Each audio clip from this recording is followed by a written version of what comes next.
here, the Misophonia therapist, and today I am going to just talk a little bit about the relationship between misophonia, social anxiety, and loneliness. Well, really, it's misophonia and social anxiety because the two can often go hand in hand. And of course, if you have been experiencing social anxiety, then chances are you're going to be feeling maybe a little isolated and perhaps more lonely than you would like to be in your life. So in often quite extreme cases where the person with misophonia is so terrified of being triggered by other people's noise, they have to take big steps to avoid ever really being in a situation where they might be triggered. I'm not going to go through a list of trigger sounds, but the kind of sounds that you know will just really trigger that extreme emotional reaction. And predominantly those noises tend to come from other human beings. Now, I know social anxiety is a very, very different condition, but of course, there are definitely connections and links. So first of all, what is social anxiety? Social anxiety is it's almost like a phobia in some people. It's where you really cannot bear to be in the company of more than just a few people, especially if you don't know them. It will create feelings of overwhelm, panic, and just an inability to express yourself or communicate because of that panic. So you might start to have fears that people don't like you, they think you're not very interesting, or that you're perhaps in some way, shape or form, not a very nice person, maybe an unpleasant person, or just boring or cruel. So you just basically worry about people judging you and attaching unhelpful labels to you. Now, in people with misophonia, they feel pretty guilty enough as it is, often because of the way they feel when they get triggered. And in some cases, of course, we know that when people with misophonia are triggered, they will often, in order to protect themselves and help themselves feel better, fantasize about really having a go at the person that triggered them, or even punching them, even though they know they would never do that.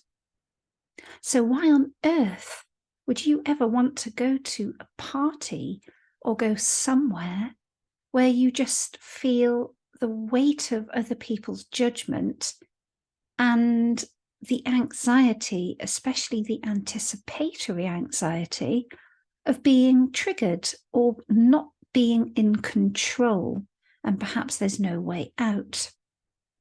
So in that sense, having a condition like misophonia, where you are already very wired to potential triggers, that hypervigilance is particularly sensitive and powerful, why then would you put yourself in a situation where you might have to spend time with people that you don't know because you just don't know what's going to happen?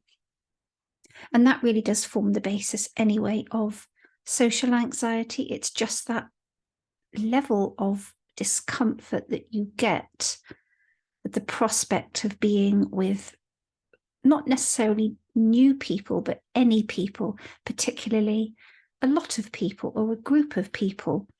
And having social anxiety can be incredibly detrimental. It may stop you from going out meeting new people.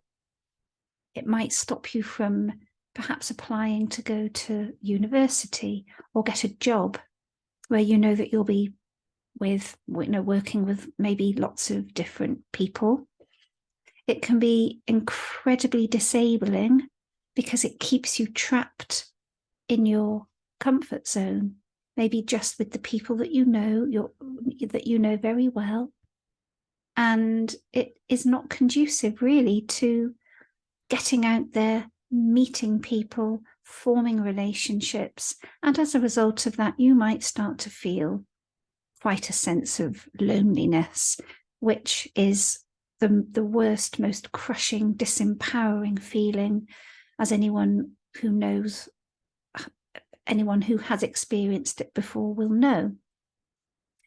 So misophonia and avoidance. And I know a lot of people do avoid situations where they think they're going to be triggered, but if it is contributing to a sense of extreme anxiety about socializing, meeting new people, then there is a possibility that you might have social anxiety. And as a result of that, perhaps feeling lonely and isolated from other people. Now, it doesn't have to be that way. Even if you've been like this for a long time, oddly enough, your brain is trying to protect you by keeping you safe, or at least a certain part of your brain is. Maybe there's a part of you as well that really wants to get out there, to make friends, to go to places where you will engage with other people face to face. Now, if this is you, if this resonates with you, do you envisage yourself being like this forever? Because if you do, then I think that's quite troubling, because help is available. You can get help to improve your confidence, to reduce those feelings of social anxiety, and to not allow the fear about being triggered to hold you back in life. And if you think that you might be ready and open to having a chat to discuss having therapy with me, it doesn't have to be me, it could be anybody. I think this is more of a general video, but if you think I might be able to help you, then just DM me, because you do not have to suffer.